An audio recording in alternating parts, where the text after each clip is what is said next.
કાઢીને દૂર દૂરથી આવીને અમારા પરિવારની ખુશીમાં ભાગ લીધો એ અમારા પરિવાર માટે ખૂબ જ ગૌરવ અને આનંદની વાત છે.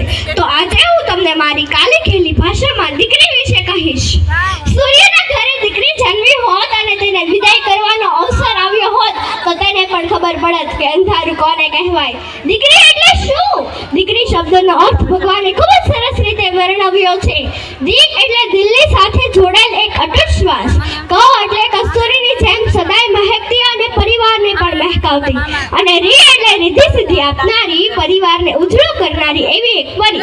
દી ક અને રી આ ત્રણને ભેગા કરીએ એટલે થાય દીકરી.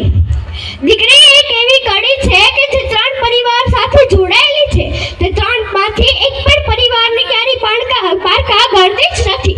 તે ત્રણેય પરિવારને પોતાના જ ગણે છે. અને તે ત્રણ પરિવાર પહેલો પિતાનો હોય છે, બીજો મોસાળનો અને ત્રીજો સાસરિયાનો.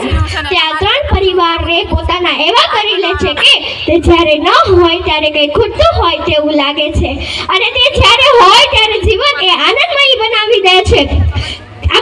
દીકરી એ આખી દુનિયામાં સૌથી વધુ પ્રેમ તેના પિતાને જ કરે છે, કારણ કે તેને ખબર હોય છે કે આખી દુનિયામાં માત્ર એક જ પુરુષ એવો છે કે જે મને ક્યારેય દુખી નહીં કરે. દીકરી એ પિતાના સુખના સમયમાં પિતાના હોઠનું સ્મિત બની જાય છે અને પિતાના દુઃખના સમયમાં આછું લૂછતી હથેળી બની જાય છે. દીકરી ક્યારેક મા બનીને કાળજી લે છે, તો ક્યારેક દાદી બનીને પ્રેમ વરસાવે છે, તો ક્યારેક મિત્ર બનીને મજાક મસ્તી પણ.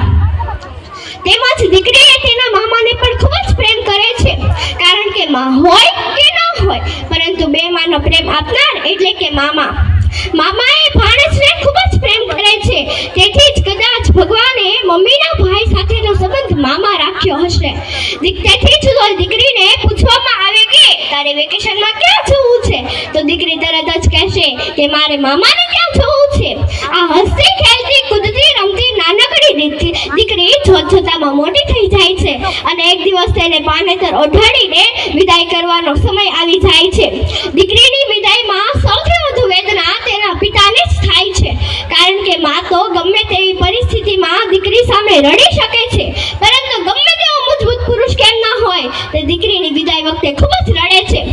આ સાસરીએ જતી દીકરી એ પિતાની બાહોમાં સમાઈ જાય છે અને પિતાને કહે છે કે પપ્પા હું જાઉં છું, મારી ચિંતા નહીં કરતા, તમે તમારું ધ્યાન રાખજો અને તમે તમારી દવા સમયસર લઈ લેજો. આ સાંભળીને એક પિતા ખૂબ જ રડે છે. જેણે આજ સુધી મારું ઘર પણ નહોતું છોડ્યું, તેણે એક જ દિવસમાં મારું ઘર છોડી લીધું. આ સાસરીએ જતી દીકરીને પિતા એ તેના ગળે વળગાડીને ખૂબ જ રડે છે અને કહે છે કે અને મનમાં વિચારે છે કે આ એ જ દીકરી છે, આ મારું ઘર છે, આ મારું ઘર છે કહેતા ઠાકતી ન હતી અને આજે એક જ દિવસમાં મારું ઘર છોડીને જવાની વાત કરે છે. ધન્ય છે દીકરી આ તારી સંસ્કૃતિને. Thank you so much.